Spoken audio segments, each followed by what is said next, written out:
Hello there. My name is Ink and welcome to the Campfire. Tonight I would be sharing a story titled The Eyes Are Watching Me. I bought a new house in the small town of Winthrop.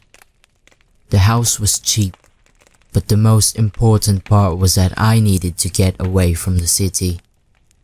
A few months ago I had a run-in with a stalker.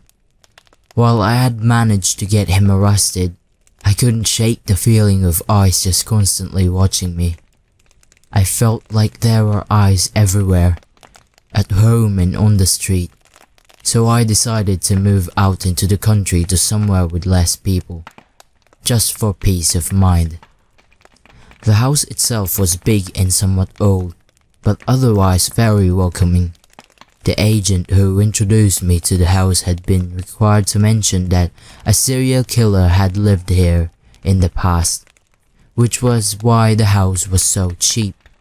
However, he and later my next door neighbor Sarah both told me to pay the thought no mind.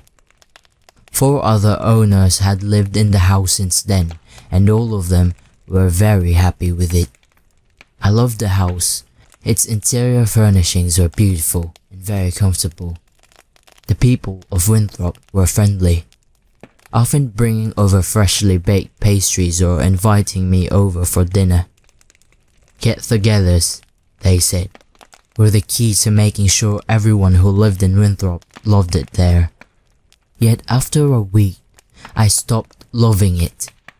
The feeling of someone watching returned, worse than before. I tried to ignore it, but soon I started losing sleep. Giant bags grew under my eyes and I began yawning almost as much as I breathed. Sarah was kind enough to let me stay in her house for a few nights. It was during this time that I heard the legend of Forrest Carter, the serial killer who had lived in my house. While no one knows his exact kill count, Carter, also known as the Winthrop Peacock, was a man with extremely severe case of narcissism.